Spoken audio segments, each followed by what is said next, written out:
Please hold. Your time is very important to us.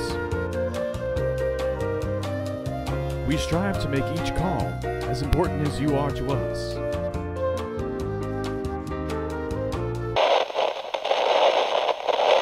After all, time is money, isn't it?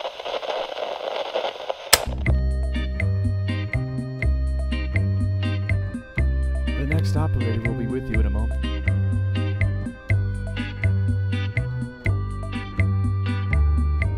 Or will they? Welcome to Meep Radio. This is Kermit the Frog coming back at you again. Today, March 6th, 2015. It's a Friday, the day everybody lives for. Today we're going to be talking about Indigo Children, Crystal Children, and their effect on humanity and the history of the world. Upcoming.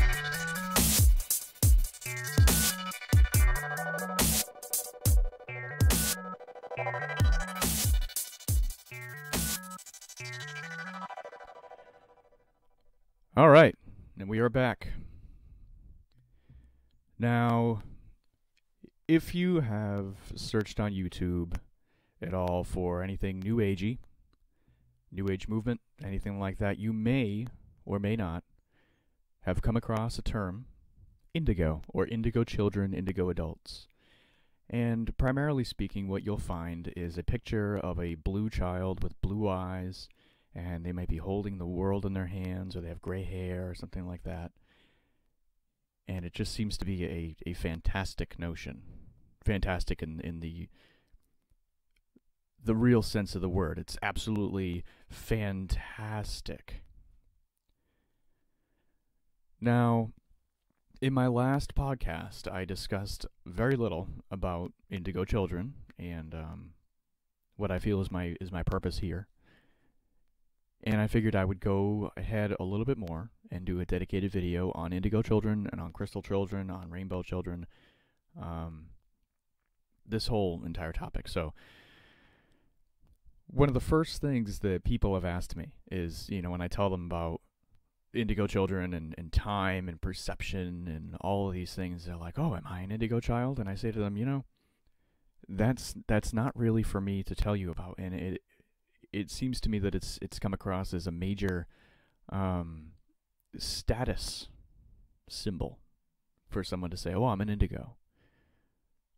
But what a lot of people don't realize is that in some aspects, we're all indigos, we're all crystals, we're all rainbows.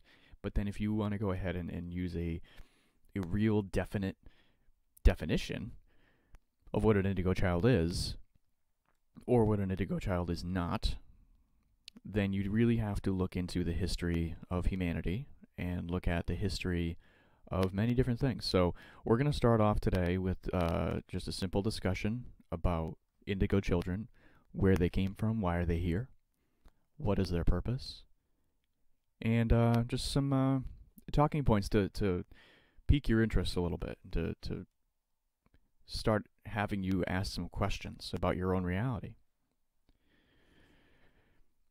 So, if any of you have ever seen the movie The Matrix, which I think probably most of you have at some point or another, you'll be familiar with the idea that our reality is not as it seems. And in my last video, I did talk about that very briefly. Now, in our reality, in our day and age, time is money. Everything revolves around time. For example, if you work in retail, your whole world revolves around how many hours you get at work. Hours. Now, we all know how many hours there are in a week, how many days there are in a week. We know what that will equate to in our hourly wage and how that will affect our week, our year, what kind of food we can buy, what kind of house we can live in, what kind of goodies we can get. And what's always boggled me is why time is worth so much in a dollar form. Now, we're going to get into another discussion about the value of the dollar and the Constitution and all those other things in a later date. However, for right now, what I want to talk about is the perception of time and why it means so much. Now, time alone is the most precious commodity. For example, when someone leaves you, you have a death in the family. I know that when this happened to me, what I thought was, if only I had had more time with them. He was so young. She was so young. All of these statements are revolving around time. Now, in my opinion, time is relative. Time is strictly based on perception. If you look at dogs, it's said that they don't have a perception of time. So when you leave and then you come back 2 minutes later, they don't know how long you've been gone. The whole idea of length of time doesn't apply to them. They have no idea what that is. We only perceive that a length of time from outside influences. We measure time by our physical looks, our age, things that happen to us in our lives from childhood to puberty to adulthood, the ending of a day, when the sun comes up and it sets, when the moon comes up. This is how a lot of us measure time. But how can you measure something that's a perception? It could be different from every person. That's the same way Bill Cosby had a bit on Noah, and when he was building the ark, and God said, "You will build the ark 50 cubits by 40 cubits by 30 cubits." And in the Bible, if you've ever read, what a cubit is the length from a man's elbow to the tip of his middle finger. That's a cubit. We all know that every person's arm is different. Therefore, the length of a cubit is going to be different from person to person, which I always thought was kind of funny. Not to poke holes in the Bible or anything, but I just thought that was a little bit strange that the idea of the length of a cubit is so asinine, because it'll change from person to person, and as such, the perception of time from person to person changes.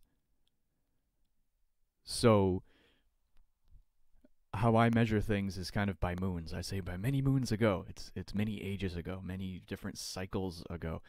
That's how I like to measure time. I don't like to measure time by hours or anything like that. I kind of measure time by achievement, by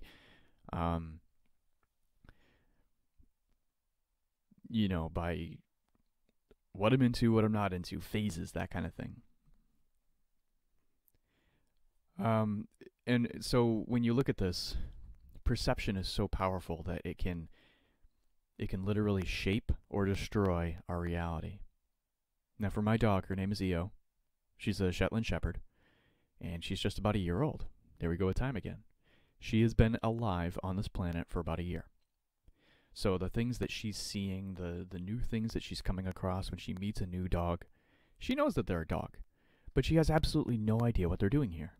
Because in her little world, her house is her world. When she goes outside, she wants to explore everything. That's why I call her the sheriff. She is my shadow. She does not get out of my way. But I try and look at it like it's the innocence of a child. She has no idea what's out there. Her perception of the world is so slim and shallow that she has no idea what's actually out there. And even in me just saying that, I paused because I thought about it for a second. My own perception of the world, the universe, people, is so shallow compared to what it could be. And this is where we come into Indigo Children. Indigo Children, if you've watched any of the videos or read any of the books, have been around for maybe the past 30 to 50 years, stretching a little bit by going to 50 years. They started being born in the mid to late 70s.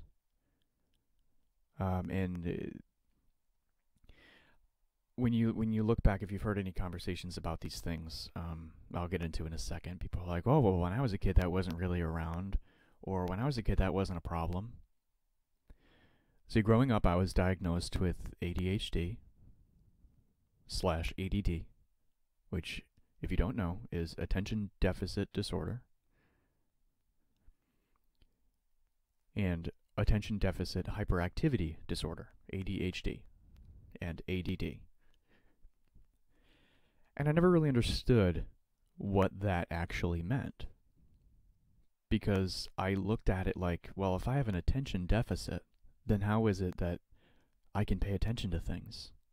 So what you're telling me is that I have a problem with paying attention, when the reality of it is I have a problem paying attention to you because I don't agree with you. I don't find what you have to say important, and I don't find what you have to say interesting to me in the slightest bit.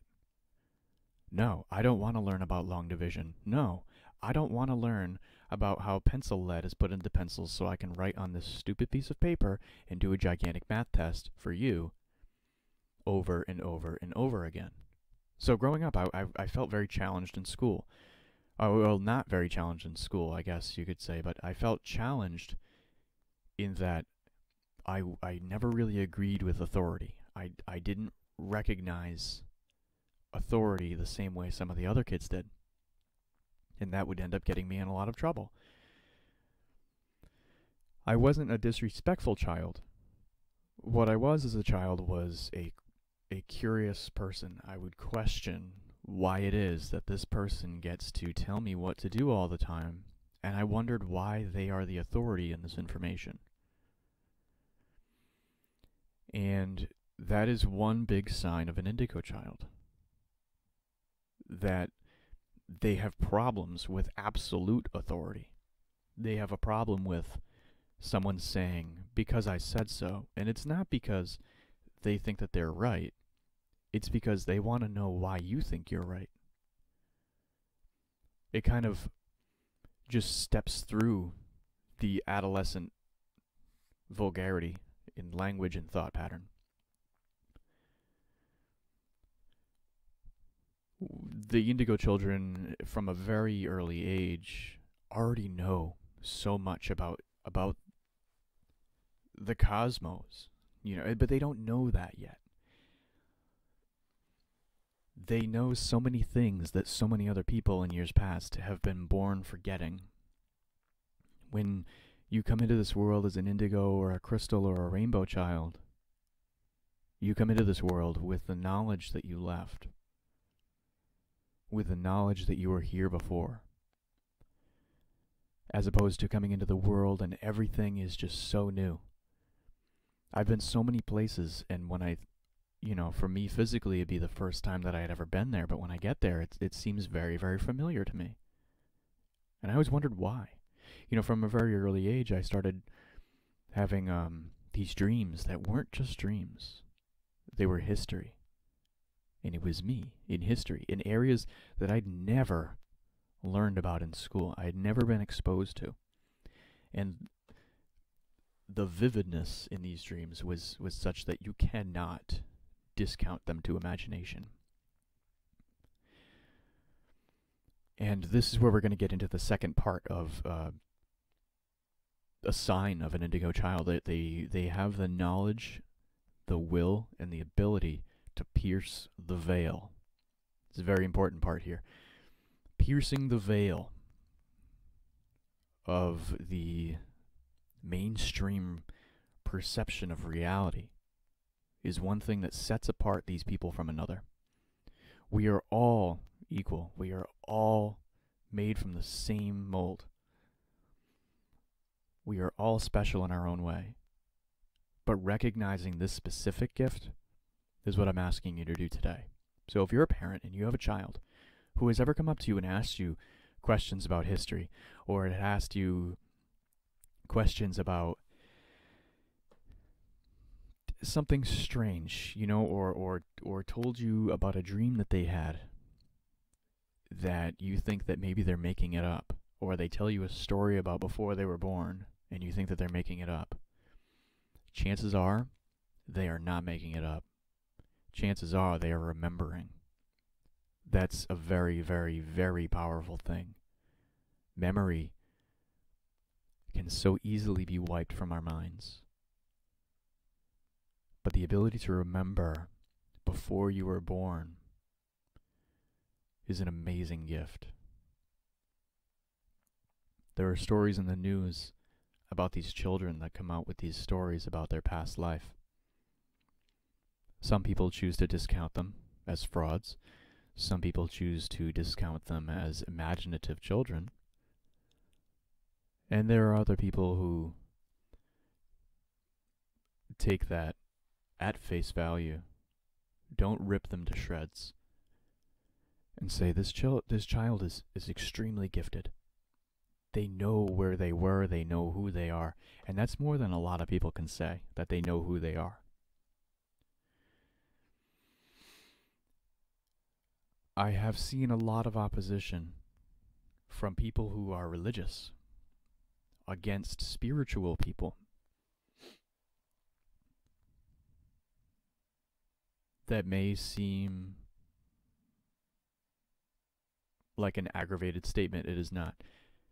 What I mean by religious person versus a spiritual person is a religious person is a follower of a specific organized religion, and a spiritual person is someone who takes hold of the belief in a higher power, the belief in goodness in the world, the belief in a spiritual aspect, but not necessarily in an organized religion, one with dogma. Now, I heard a quote today from a channel on YouTube called Infinite Waters Diving Deep. I watched a couple of his videos and they were just amazing. This guy's insight is really on point. He's a great guy. He said, spirituality is who you are, not what you practice. I had to think about that for a second. You are a spiritual being. You are a spiritual person. You are not a religious. It doesn't fit. Now, back on topic of piercing the veil. When someone pierces the veil and they see beyond the facade, they now have knowledge to support their problem with absolute authority. They now have the knowledge to support that the vast majority of people are living inside of this quote-unquote matrix. And matrix being an organized, well-planned out, well-thought-out system to keep people under the anesthesia, to keep people from remembering who they are, why they are here. There are several movies that I'm going to be pulling some ideas from, one of them being The Cube. In The Cube, there are a group of people, they end up in this maze, and they don't know who each other are, why they're there, nothing. But they want to get out. And every time they open a door, something bad happens, or they're allowed to go into another area. Sometimes they take sacrifice, sometimes someone dies, sometimes it becomes very dangerous, and other times they're allowed to move on. What I noticed in that movie is that they're kind of commenting on the visceral, animalistic nature of man. In that when you're enclosed in a little small space like that, your fight or flight response kicks in. And what I saw a lot of was these people saying, you know what? Screw you guys, I'm getting out.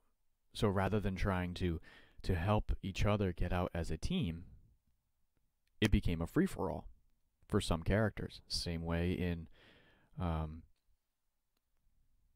Hunger Games, which is kind of a ripoff from the Japanese movie Battle Royale, where the characters are forced to kill one another to satisfy someone else's need to have a winner. So when you look at this and you say, okay, If we're all inside of this box, and instead of being able to look up and look out, there's a veil. So we know nothing about what's outside of our box. We know nothing about what's outside of the sphere that we live in. In that situation, we're going to become very self-involved. We're going to become very sensitive. We're going to become visceral animals. I can't tell you how many times I've seen someone walk by another person, smirk or say something, and the other person just goes crazy on them. Just opens up a can of whoop ass or opens up a can of whoop words, and it gets into a fight, you know? And I always wondered why. It's because that person, like, they have to be perceived a certain way.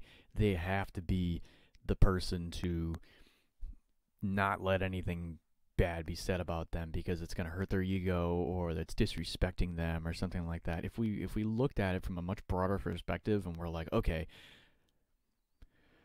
someone said something about me, I don't care because it doesn't change who I am. It might change how I feel about that person, but it doesn't change who I am. I'm not going to let them change me. Instead, I'm going to wake up. So now, understanding that we are kind of locked into this cage, if you have one person who tries to get out, it might not work. But if you have 2 people, then 4 people, then 8 people, then 16 people, exponentially rising in consciousness,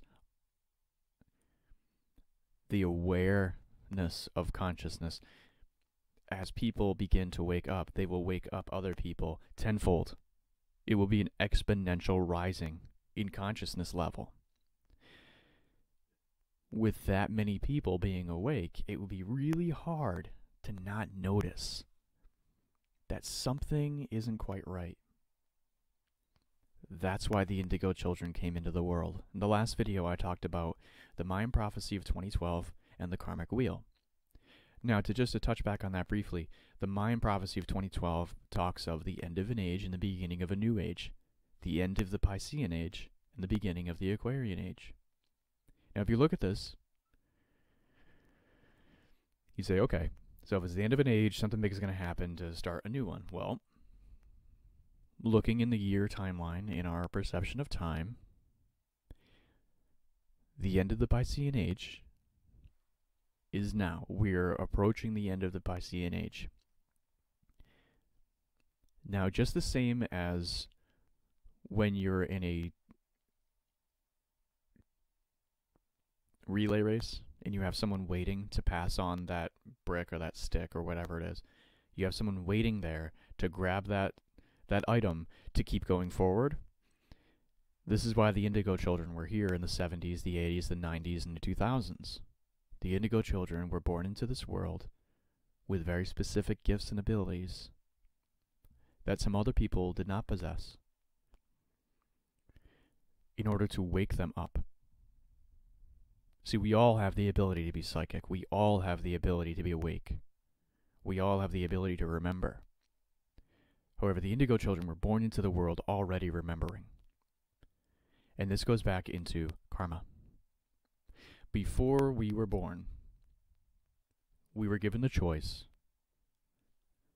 on when, where, and who we were going to be born into. The physical body that we have now, our soul, our infinite soul, is in a contract with our body.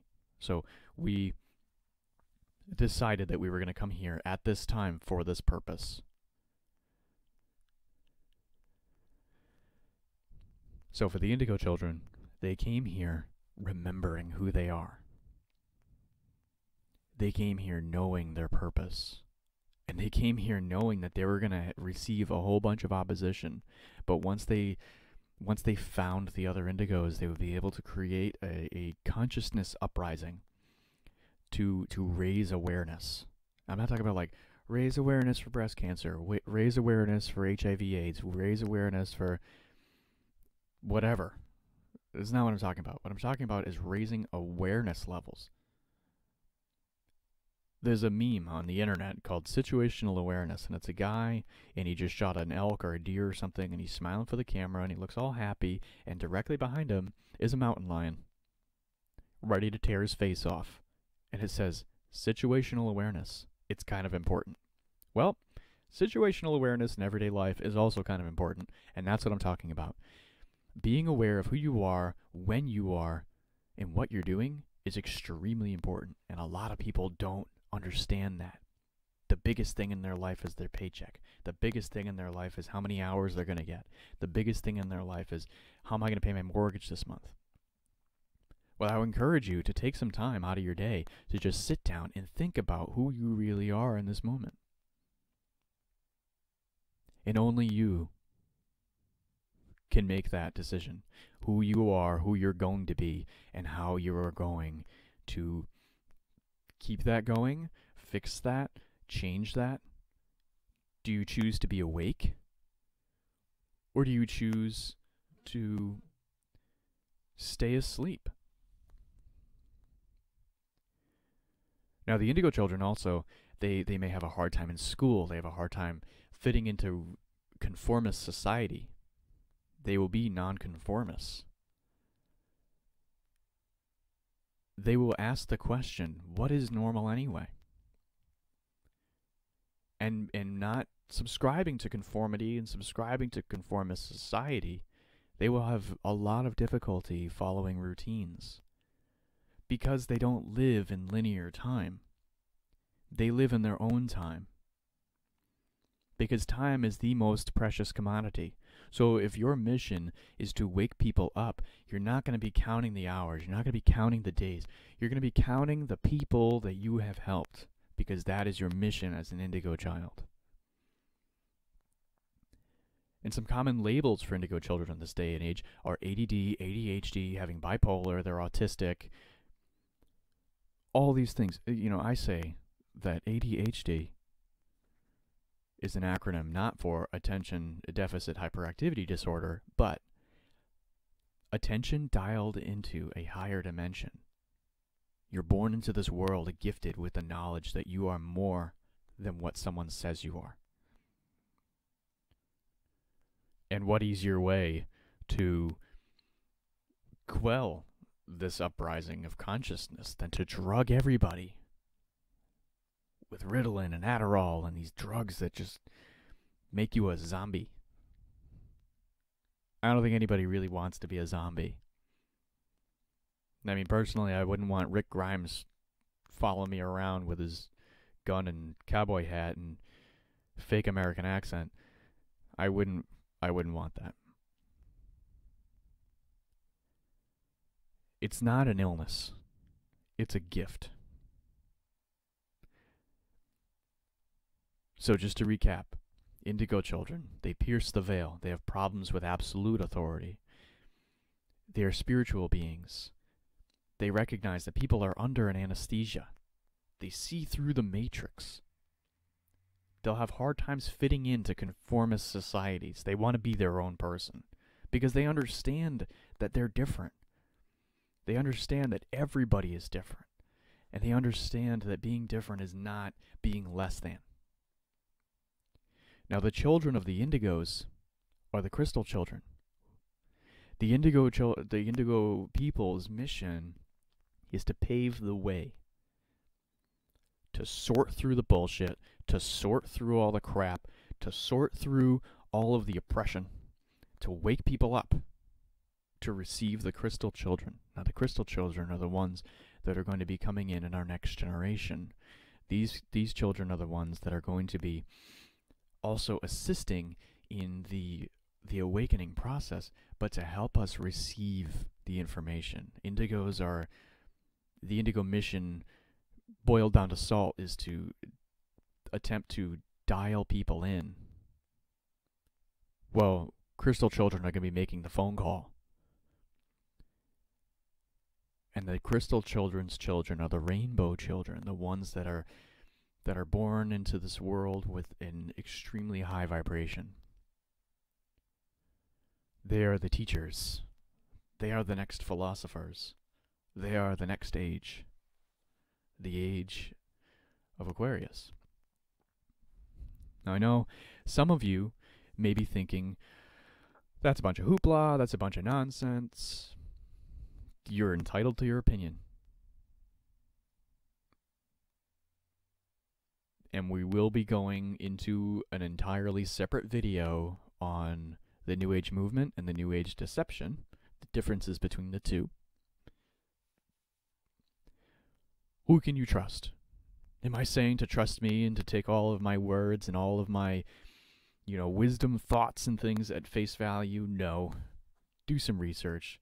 Spend time in meditation. Think about these things for a minute before you just go ahead and believe some guy on the internet. I made this show so that I could get the information out there. What you choose to do with it is your own. I'm not asking you to join a cult.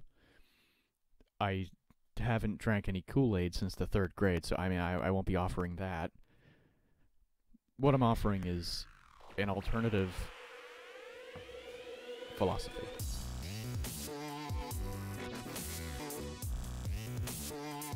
So I thank you for listening today to Meep Radio. This is Kermit the Frog. Stay conscious, my friends.